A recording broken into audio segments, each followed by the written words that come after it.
Donkor is openly gay. He lives in this apartment alone in Accra, away from his family. He had to relocate after coming out as gay in 2017. That decision hasn't been easy, he says, since most of his relations oppose his sexuality and lifestyle. Complaining of constant threats of attacks, Donkor now fears for his life.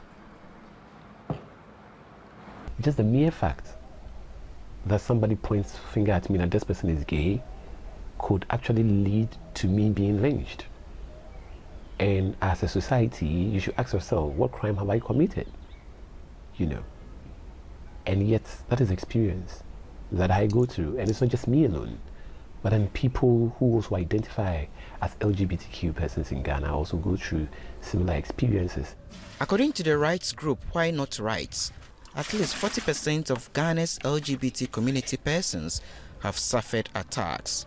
Donkor is worried about the level of hatred for people based on their sexual orientation.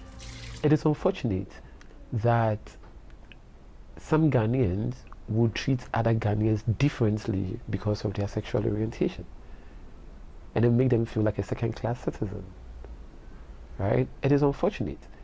So it is not about me, it is about those who have purported in their mind to discriminate against LGBT persons and further go ahead to abuse and violate them.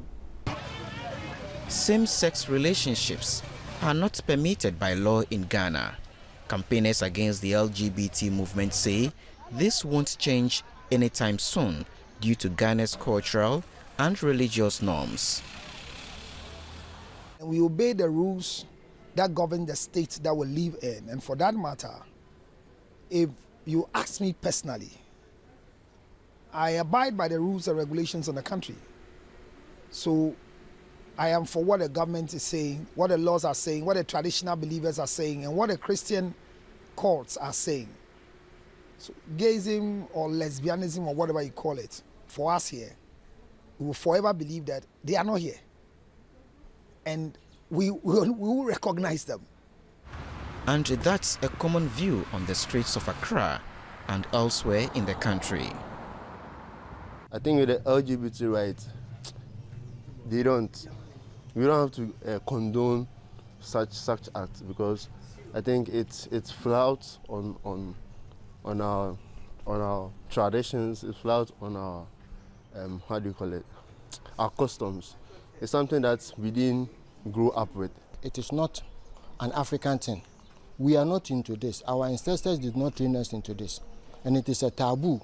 So we don't need it here. Purely, we don't need it. Donkor and others like him aren't relenting. As an LGBT rights activist, he also mobilizes like-minded people to discuss issues affecting them and to seeking solutions. Things that will make us feel any less of Ghanaians, we need to talk about it as a community, and we need to liaise with the proper authorities to make sure that those harms that have been put in the way of LGBT persons are removed from there. Donkor is hoping for acceptance within the Ghanaian society sooner, but that hope appears from a distance for now.